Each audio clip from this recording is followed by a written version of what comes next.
Hi guys, my name is Andy Lee. I'm really excited to bring to you a short interview, a short conversation with Johnny Luk. If you don't know Johnny Luk, then you weren't at the first Talk at CCC event, so shame on you. He talked about getting promoted, how to get promoted in the workplace, and how to get jobs, and how his own experiences in getting jobs. And now he's currently CEO of NACUE, where we are right now. You might see it back there. You might as well say it's a long name. NACUE means the National Association of College and University Entrepreneurs. It is quite a mouthful. Yeah, exactly. So this conversation, interview, whatever you want to call it, we're going to talk about 5-10 minutes. I want to cover a few things. So we first talk about your talk.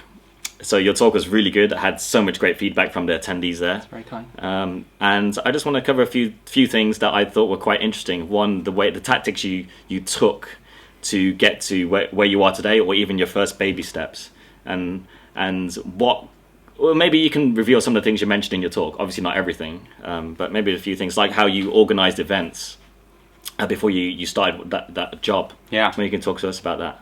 Sure. So I guess there's two phases when you want to excel in any workplace. One is the inside. So make sure that you're really confident and comfortable with yourself, and really understand where you fit within the world. And once you're comfortable with that, then everything else flows. So for me, it's building a brand and having the platform to create influence. So my first job was joining the fast stream in the government. And I wanted to make sure that I went in with a momentum and to be known by both the HR individuals, but also my colleagues, because I want to have a good time, because I'm ambitious. So before I joined the fast stream, I organized a social. And I got people around. Actually, I found my housemates through that social. Oh, wow. Because I was That's new really to cool. London. I've never lived in London, so to work from University of Durham all the way to London is quite a big step. Yeah, sure. And then once I got the party and the platform, that gave me profile, and that allowed me to be elected to be the social secretary. So then I organized social events, like going to visit the museum or something with my colleagues, and that kind of built that brand, that momentum. And then eventually I became the chair of the graduate program in the Department of Business, which meant that I could go as a representative of all the graduates within my department to HR, and the HR select where I go next in terms of my career. So suddenly I've become a leader in that own right, and that means I have more to talk about as well. And if I sit in front of selection or promotion boards. So it's all about this kind of influence and building that brand. So that's one example of what I did to get known. Yeah, that was really great. And what struck me, especially having worked in the workplace, is I maybe haven't done that, and maybe that's something I should start doing. Because create your own brand even in your workplace. Create your own. Another thing you talked about was becoming a specialist. Around something. So that as well was also quite interesting to hear about. I agree. So we're young, and as you're young, a lot of more experienced colleagues think, they're young and they don't know what they're talking about. We can adapt and we can substitute that by being an expert in a particular area, by just concentrating on all that area. So when I was younger, it was rowing. Actually, that was my specialism. I was the go-to guy for rowing. And then while I was at university, I became the go-to guy for getting jobs. So I wrote down every note and every detail on all these selection processes and interviews and assessment centers. I learned from that, and then realized actually people could use that knowledge. So I after I graduated, I wrote that into a book. And then that became, I'm the go-to guy now for getting jobs. And that meant that I had something to talk about when I go to interviews. And even if the content is not perfect, it showed that I had the dedication to put some ideas together.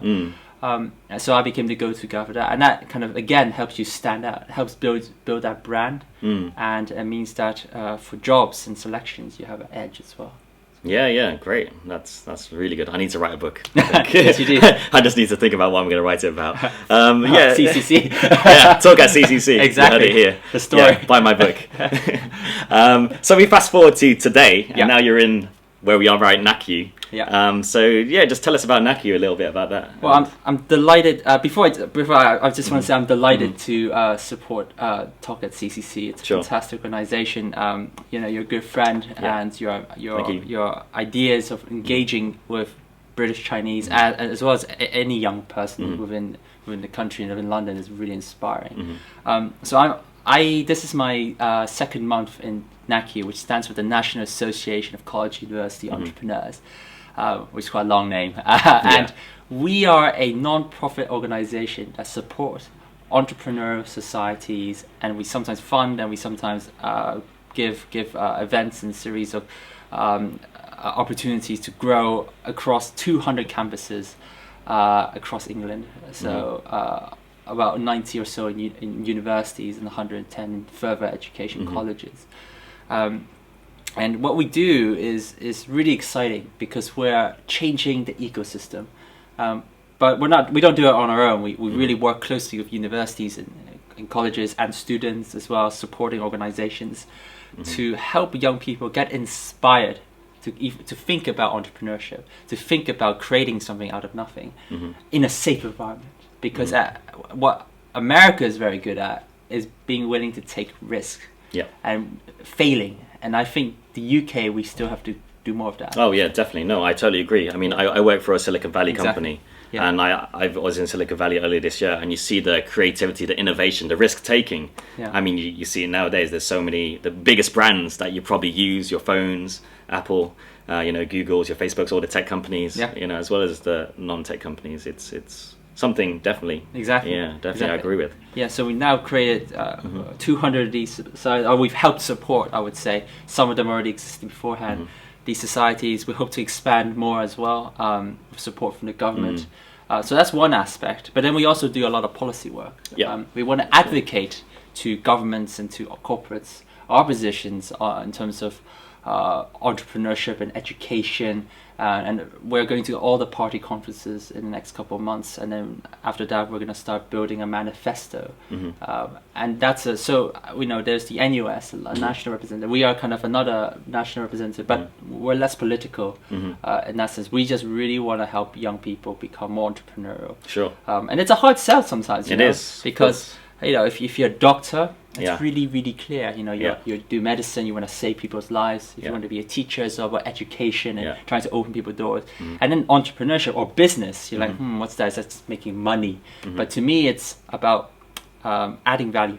It's about solving problems. Sure. It's about opening minds. And people don't trade down, people trade up. So if you do make profit, that means you're doing something good. You're doing something that's in demand.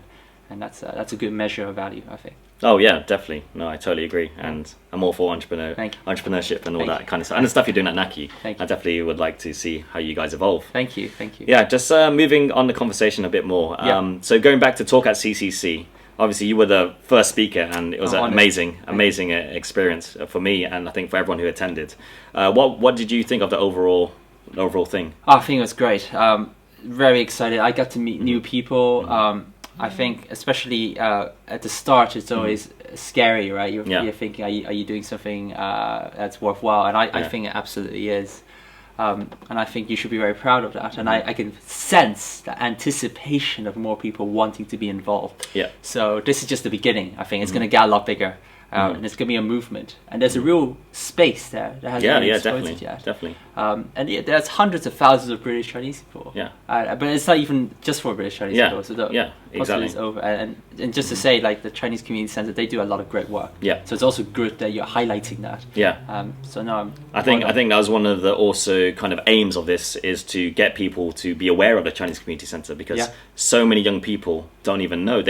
The London Chinatown, so the Chinese Community Centre in Chinatown, and a few people I walk past this every day, and I didn't even know it was there. Yeah, the Chinese Community Centre in London. I bet if you're watching this and you live in London, you've walked past it and you don't even know it. Yeah, it's next to the Hippodrome. It's in between the cinema and the Hippodrome. Hidden gem. It is a hidden gem. So if you want to find out more about it, come to the next Talk at CCC event. Yeah. Just to wrap up, let's get some tips from Johnny. So, since your topic was around workplace, have you got any top tips aside from what you've mentioned about maybe how to get promoted? Okay. Or if you're looking at that avenue, or how to get a job. Yeah. In terms of once you're in the office and working in general, my rule is always have a pen.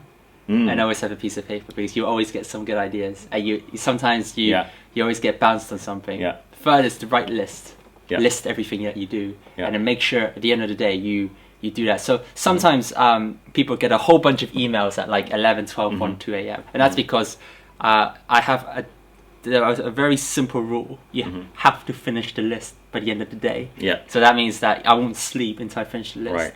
And that's really, it's discipline. And it ensures that every day you strive and improve. The second thing is work hard. Yeah. But work hard and make sure you're heard hard as well. So, you know, I got one friend who said, like, he's a journalist, so he's traveling around and he's working his guts off. Yeah. But he always tweets about how hard he's working. Sure. Because unless you go in and tell people that you're working hard, then no one will know, and no one's going to do it for you. Yeah. You gotta assume that people don't know you're working hard, and that will build that creation. And the third is that really think about the perspective of your boss. What do they want, and try and fit your needs with their needs, and be proactive in that sense. Because if they like you, that'll increase your odds. But you know, the truth is that, you know, you can please and be happy and try and support your boss and try and get promoted. Sometimes it's blind luck, or sometimes the environment is just not great for your own promotion. In that case, and this is, by the way, not my own personal experience. I loved working in government before and in fast stream, but for some people, it's just if you can't make it in that particular framework, then you have to make your own framework. Yeah. You have to make your own rules and take risk, and whether that means becoming an entrepreneur yourself or joining a different organization, and, you know, go for it. Life is short. You know, you deserve something good in life. So. Yeah, definitely. Yeah. Thanks for the tips, and thank you for the conversation. Thank you very much. Yeah, we will put your details in the info section, or maybe here. Sure. We'll put it here, and also maybe my details. So if you want to get in contact, feel free to contact us there, and we'll see you next time at our next event. Yeah. When's the next event? What's the date? Good point. It's 28th of August. 28th of August. 28th of August. Be there after the bank holiday that weekend, the Thursday. Yeah. So see you then. Drinks are on him. Yeah, we'll see.